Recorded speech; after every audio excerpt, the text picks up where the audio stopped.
Good evening and welcome back to Downing Street for today's coronavirus briefing. I'm joined by Chief Medical Officer Professor Chris Whitty and by Professor Steve Powis, the Medical Director of NHS England. The start of our COVID-19 vaccination programme on Tuesday was the latest in a long line of firsts for the NHS. The NHS was the first healthcare system in the world to roll out the vaccines for other deadly diseases like TB, measles, mumps and rubella, and meningitis C. So I'm proud that we can now add COVID-19 to that list. Before updating you on vaccine deployment, I'd like to go through the latest coronavirus data. The average number of new cases each day is now 16,236, and that has risen over the last week. Today, there are 15,242 COVID patients in hospital across the UK, which is slightly less than last week. And sadly, 516 deaths were reported yesterday.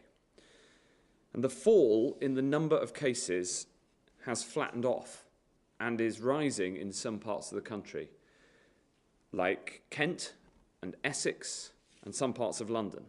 And this shows us that this fight is not over, and how we must all play our part and stay on our guard now and through Christmas.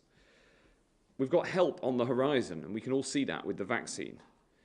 So don't blow it now. And of course, this shows why the deployment of the vaccine is so important.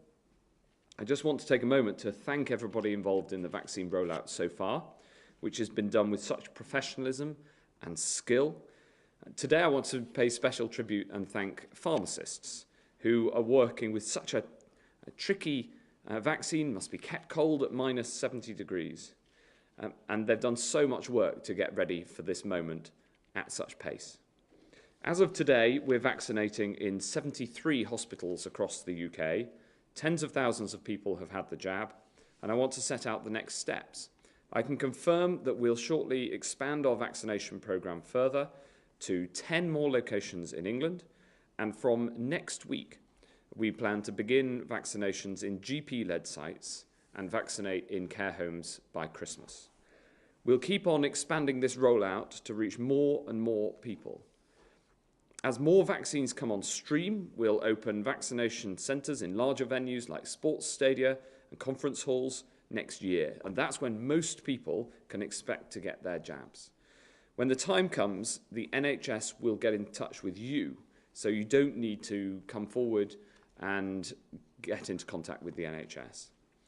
On Tuesday in Milton Keynes, it was great to meet some of the patients and the staff involved, and I love what Barbara, who's 82, said when she got her jab there. She said, "I'd much rather get the vaccine than COVID-19 itself."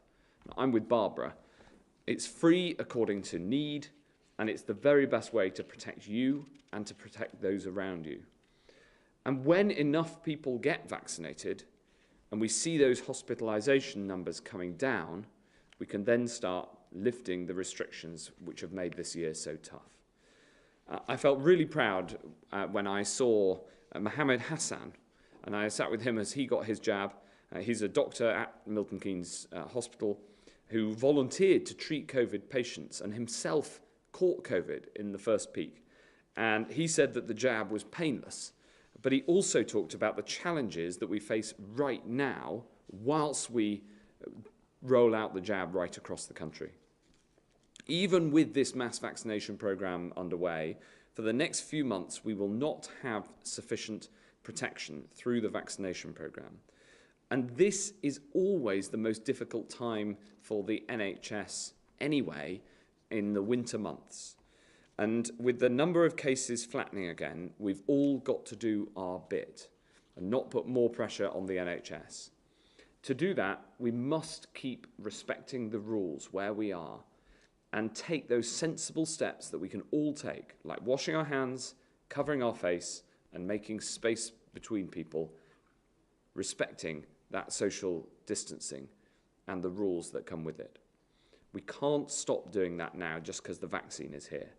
And even if you've had the jab, you're not immune because the vaccine will not fully protect you until 7 days after you've received the second dose. And we don't yet know if it'll stop you from passing on the disease to other people. So we have to all keep acting as if we can still pass it on, and that is the safest way to get the number of cases down and keep people safe. I'm particularly concerned about the number of cases in London, Kent, and Essex. Cases are rising and in many areas already high. Looking into the detail, the testing results and surveys show us that by far the fastest rise is amongst secondary school-aged children, 11 to 18 years old, while the rate amongst adults in London is broadly flat. But we know from experience that a sharp rise in cases in younger people can lead to a rise amongst more vulnerable age groups later. We've seen that happen before. So we need to do everything we can to stop the spread amongst school-age children in London right now. We must not wait until the review, which will take place on the 16th of December. We need to take targeted action immediately. Having spoken to the leaders of London's councils and to the mayor, we've decided to put in place an immediate plan for testing all secondary school-age children in the 7 worst affected boroughs of London, in parts of Essex that border London, and parts of Kent. We want to keep schools open because that's both right for education and right for public health. We're therefore surging mobile testing units, and we'll be working with schools and local authorities to encourage these children and their families to get tested over the coming days. More details will be set out tomorrow. I want to urge all those involved to step forward for the testing. It's important that 11 to 18-year-olds get tested in these boroughs irrespective of whether they have symptoms. And this is a really important point because we know that you can have COVID and you can still pass it on even without symptoms. Around 1 in 3 people with COVID have no symptoms at all, but they can still pass it on to others. And I know that nobody wants to be responsible for endangering those around them. So I urge everybody involved to get a test. We surged testing in Leicester. We surged testing in Liverpool. We know that community testing can work. And it requires a collective spirit of determination and of resilience and of people coming together to do the right thing. Something I have confidence that everybody involved will find in the days to come. This sort of community testing deployment is not just available in Kent, Essex and London, where cases are rising, but also across the country to help keep cases coming down where they are. We're now working with over 100 local authorities across England and with the 3 devolved administrations to help get cases down using community testing. This includes Manchester, Kirklees, Lancashire. Lancashire are planning to mobilise community-based testing in their areas before Christmas, as are Manchester and Kirklees. And this offer remains available all across the UK to be done in partnership with local authorities and devolved administrations. We can deploy this sort of massive testing because of the work that NHS Test and Trace have done so effectively to build our vast testing capacity. Our new NHS Test and Trace business plan, which we've published today, sets out how we'll grow this yet further. And today's figures on testing and tracing show that thanks to the improvements in the way that we do contact tracing, by reducing the number of repeat calls that are made to individual households, which has been one of the pieces of feedback that we've received, our contact tracing now reaches 86% of contacts, and that's up from around 60% just a few weeks ago. So I want to pay tribute to the contact tracing team working under Dido Harding for delivering this very significant improvement. And from today, I can confirm that people instructed to isolate by the COVID-19 app and are eligible can claim the £500 test and trace support payment directly through the app too. Even as we work to overcome these challenges, I'm determined that we also lose no time in modernising our hospitals. So today I can also announce 1,800 projects which are being funded from the £600 million package to upgrade and refurbish hospitals across 178 NHS trusts this year. This will include projects for fixing roofs, for new MRI machines, And these projects that will be completed over the winter period will make a real difference for staff and patients alike and help the NHS to build back better. These announcements that I'm making today show just what a massive effort is needed every day to tackle coronavirus, even with the vaccine on the horizon. I'm very grateful to all those working in schools, in local authorities, delivering the vaccine rollout, our pharmacists, NHS Test and Trace, and the Hospital Improvement Programme for all the efforts that they need to deliver on all of this. It shows that every part of our NHS, from GP surgeries to hospitals, every part of government, local and national, is all playing its part in the battle against this virus. We've got to remember in this battle that we're all on the same side. And especially with Christmas coming, there's something that we can all do, which is to respect the rules, and all of us at all times do all that we can to stop the spread of the virus. This is a marathon, not a sprint. We've got to keep going. The finish line is in sight, and I know together we can get there. We're now going to go straight to questions from the public and then questions from the media to Professor Whitty, Professor Powis, and myself. First, if we turn to Phil, who is coming by video from South London. Good afternoon. What are the exit criteria that will see the end of the tier system? If it is vaccination, what percentage of the community or population need to be vaccinated for us to exit the tiers? Thank you. Thanks, Phil.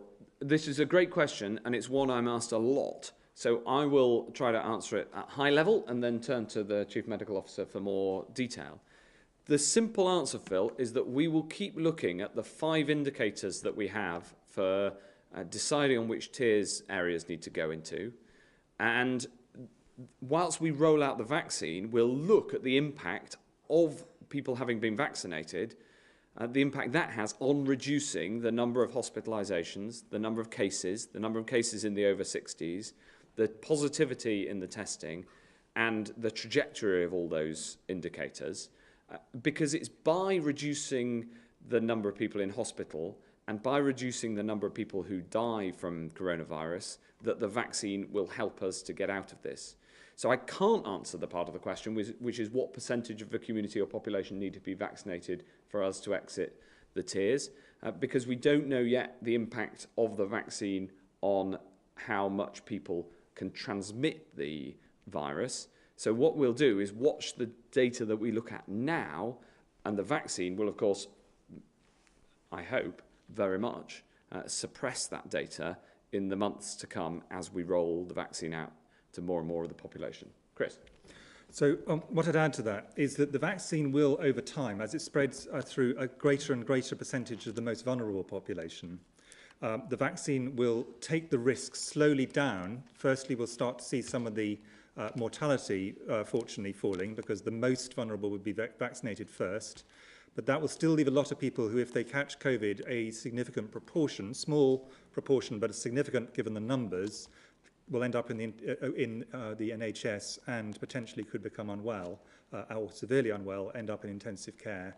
And so to get through all of those people will take quite some time. Now, this assumes that the vaccine just protects people from severe disease and from COVID infections themselves. As the Secretary of State has said, the thing we don't know is will the vaccines we have available reduce the transmission on? Our expectation is it will, but that is not certain yet, and we can't be absolutely sure of that. And depending on whether it does and what percentage it does will actually lead to trying to work out what percentage of people need to be vaccinated for us to make significant forward steps. But, and there's the final but in this, we won't have a situation where we're in the tiers as we are at the moment, and then suddenly everything stops. What will happen is the risk will gradually go down and down and down. We'll be able to walk backwards from many of the things we're doing at the moment, possibly at different rates in different parts of the country. And at a certain point, the risk will be at a level which society, represented by our political leaders, and in Parliament will say, look, this level of risk is one we are prepared to tolerate. As we do, for example, with flu. So you've got to remember that with flu, there are, in any given year, on average year, about 7,000 people die a year of flu, and in a bad flu year, maybe 20,000. That's the reason we vaccinate, but we accept that there is some risk. At the end of this, there will be some risk, but we'll have brought it down to a level where the mortality rates are much lower, where there isn't the risk of the NHS being overwhelmed, and when people feel, look, this is probably the right moment to actually take them right down to very, very low levels in terms of the restrictions we've got. But it'll be a gradual process, not a sudden process. Thanks very much. Thanks for asking that question, Phil, because I know a lot of people have been looking for the answer to that question, and I think the Chief Medical Officer set it out brilliantly. The next question is from Kate from Dudley.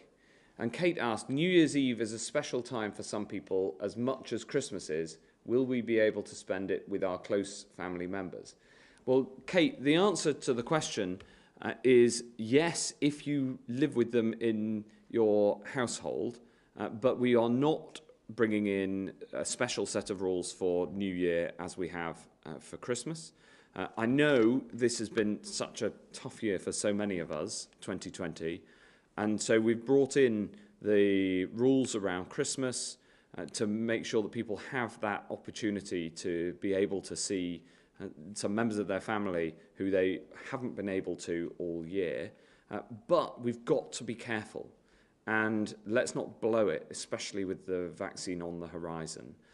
And let's make sure that we all take the actions we need to look after other people and to look after especially those who are vulnerable to the disease over Christmas. And we therefore haven't put in place a specific set of rules for New Year or indeed for lots of other holidays that and special occasions throughout this crisis, just for Christmas. So I know that that's frustrating, but unfortunately it's necessary to keep the virus under control. I don't know whether you want to add anything. Thanks very much. We'll now turn to Hugh Pym from the BBC. Thank you very much, Secretary of State. A question for you and Professor Chris Whitty first. How concerned are you about this increase in cases in the southeast, which relate back to infections a week or so ago when lockdown was still in place or just ending? And how likely is it that you'll move London and Essex into the top tier, top three, when you carry out your review next week? Thanks, Hugh. Well, in answer to the second part of the question, we'll look at the data, the most up-to-date data we have on the 16th, so next Wednesday. Of course, we're looking at it all the time, but that's the moment we'll take a formal review and a formal decision. And so I don't think it's right to preempt that decision. We publish all of the data that we're going to be looking at, and we've explained the 5 indicators. And these decisions, are what we think is necessary to keep the virus under control on the broad strategy of suppressing the virus until the vaccine can make us safe. So having set out the strategy and setting out the data that we look at, you'll understand it's 6 days to go until that formal decision's been taken, and I don't want to preempt that by saying more about the specific decision on the 16th. However, having said that, of course, we do look at the data daily, and as I said in my opening comments, we have seen those worrying rises in not just in London, in other parts of the southeast and east of England as well. Professor Whitty. Of course we're concerned, and of course I think anybody who's living in those areas is going to be concerned.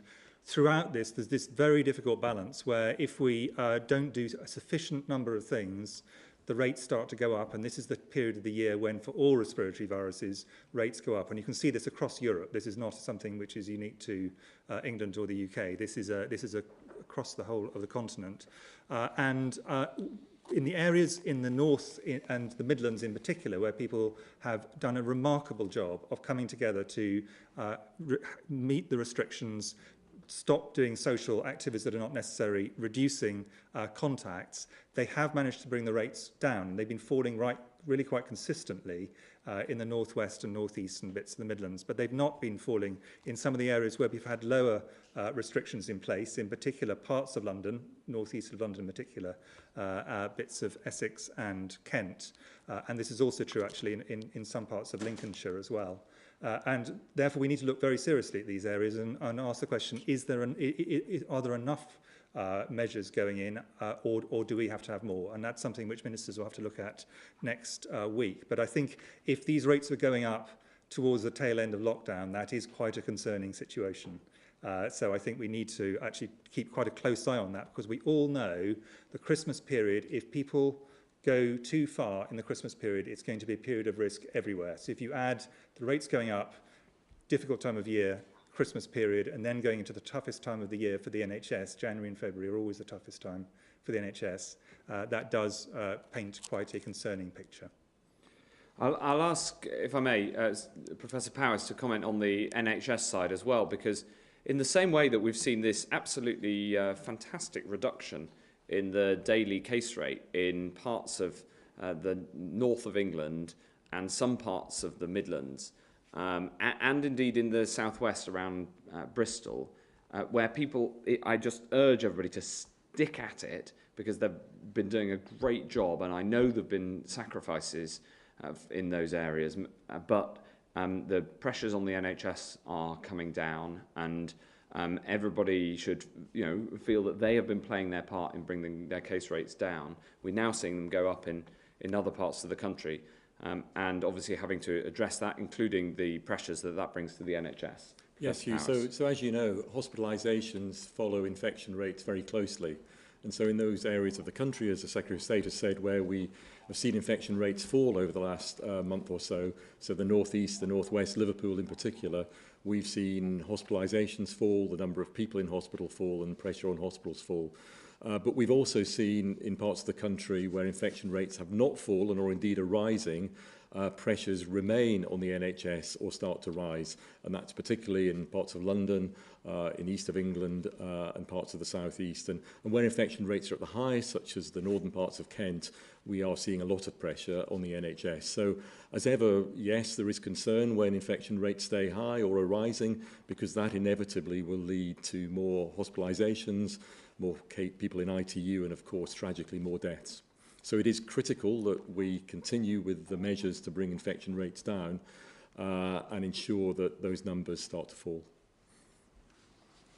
Thanks, Hugh. Next question from Tom Clark at ITV. Tom. Hi, thank you, Secretary of State.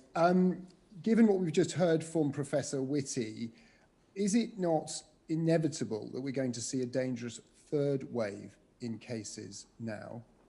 And if that is going to be the case, shouldn't we act sooner rather than wait till next week to make a decision on further restrictions?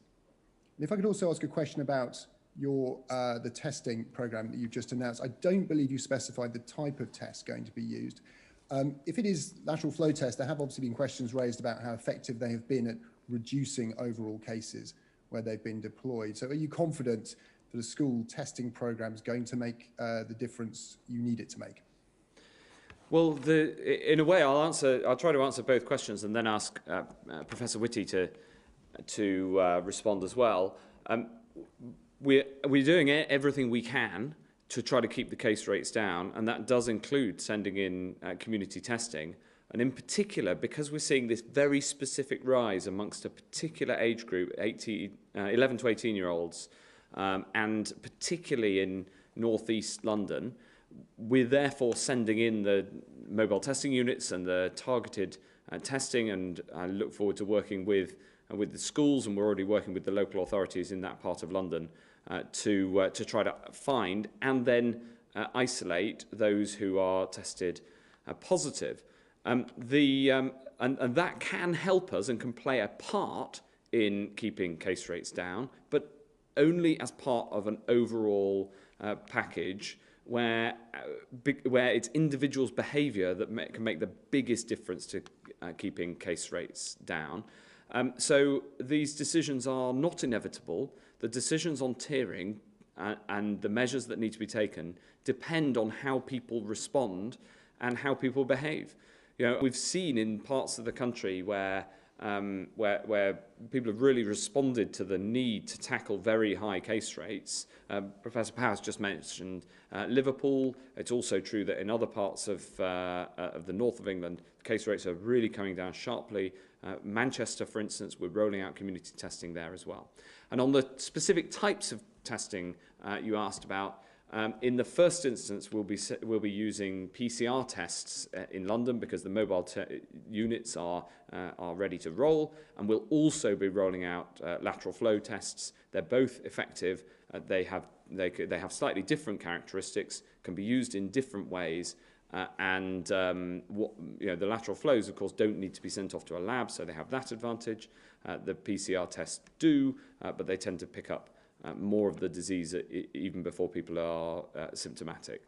So we'll be using a combination, but in the first instance, what we'll be doing this week and next week in northeast London is largely with the lab-based PCR tests. CMO. I just really reiterate the point that a third wave is not inevitable.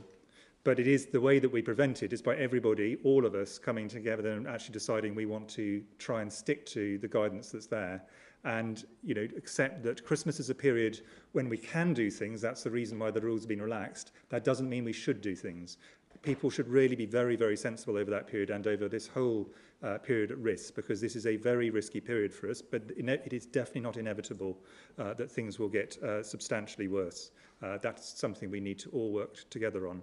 On testing, I think that as you imply, the key question is not just testing, it's how they're then used and how people respond to them. A testing program is a useful addition to other things. On its own, it is not capable of turning the tide if things are going very badly, but as an additional thing to all the other measures, all the social distancing measures, all the NPI measures, all the things people have to do in terms of keeping their distance, wearing a mask indoors. If you add it to those things, it adds an additional bit of heft, and that's what we've seen in many places around the world. But it does mean the right people have to come forward for testing, because it's only useful when it picks up people who are positive. And then those people have to take the guidance seriously, self-isolate, make sure that if they have contacts, they also know about it and they self-isolate. If you do that, it pulls out of the system people who currently are infectious and means that they don't go on unknowingly to pass this on. Because the thing where it really helps, this kind of testing, is there are some people who have no symptoms at the moment. They don't realise they've got COVID, it's not their fault, but they have got COVID, and for a period either before they get symptoms or even if they don't get symptoms, they can pass it on. And what the testing can do is it can say, look, you feel fine, that's good, but actually you've got this virus, and please isolate, because if you isolate for a period of time, that protects everyone around you, and then everyone they go on to meet. It helps break a chain of transmission. So testing is very useful, but only if people then act on the results. Thanks very much. Next question from Victoria MacDonald at Channel 4. Thank you, Secretary of State. Today we have seen the publication of the interim findings of the Ockenden review into the maternity care at Shrewsbury and Telford NHS Trust.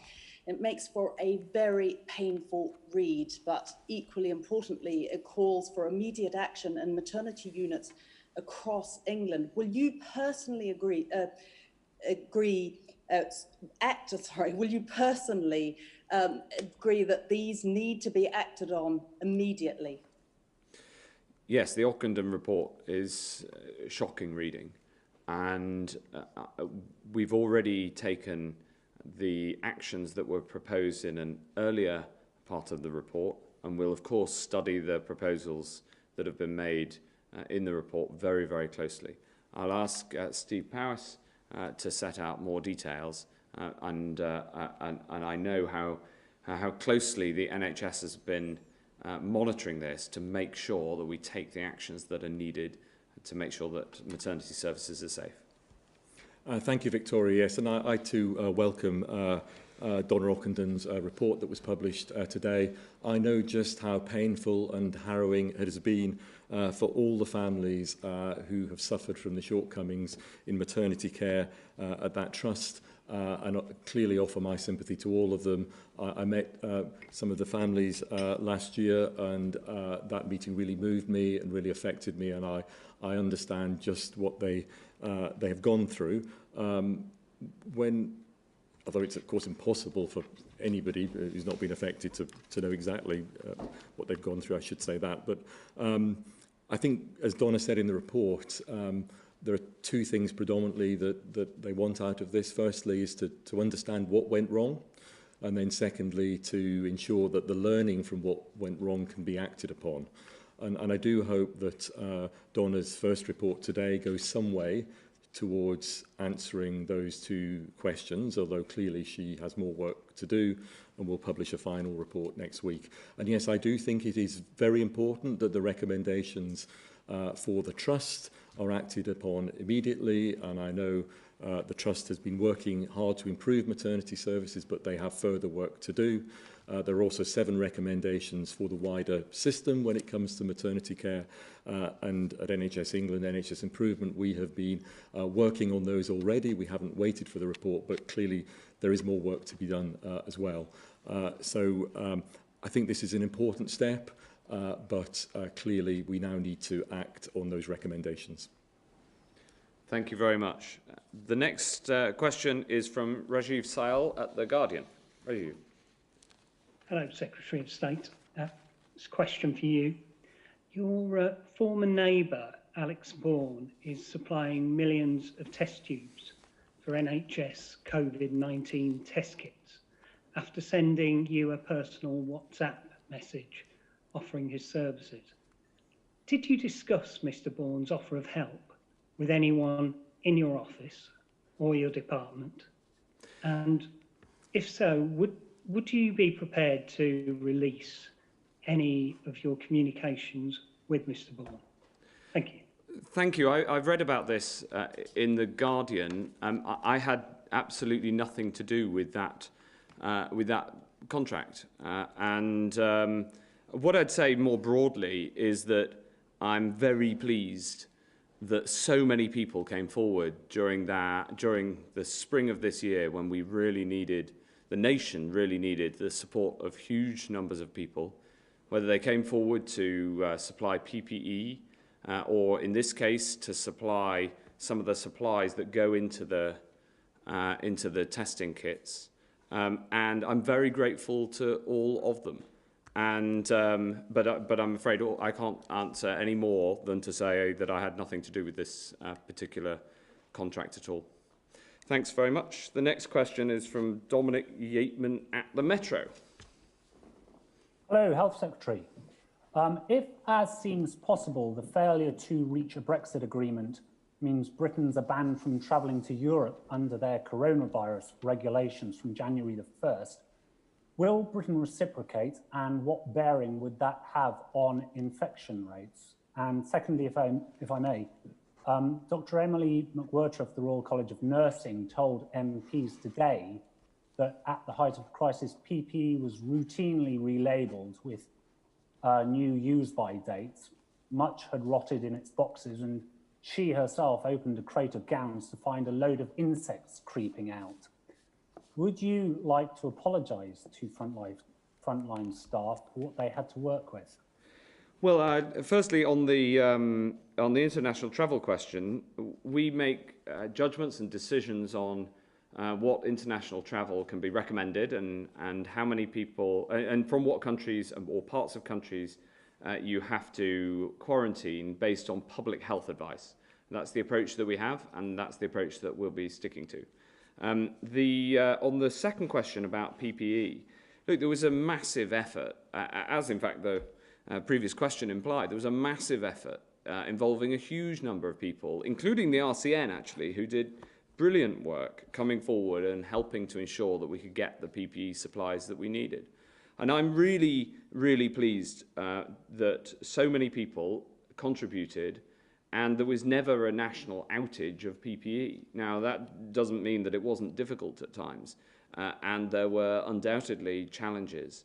But we had to move heaven and earth to deliver the amount of PPE that we did to the system. And now, I'm glad to say, we have over 30 billion items of PPE. And we've also developed the domestic manufacture so that we won't be reliant on getting it in from abroad so much in the future. And a very significant proportion of the future supplies of PPE, for instance, the sort of gowns that you mentioned, can be manufactured domestically to make sure that we're in a much better place for any future crisis like this one. The final question is from Stefan Boskia at City AM. Stefan. Thank you, Secretary of State. Is there any plans at the moment to reopen the Nightingale Hospital at the Excel Centre, considering London's surging COVID rates?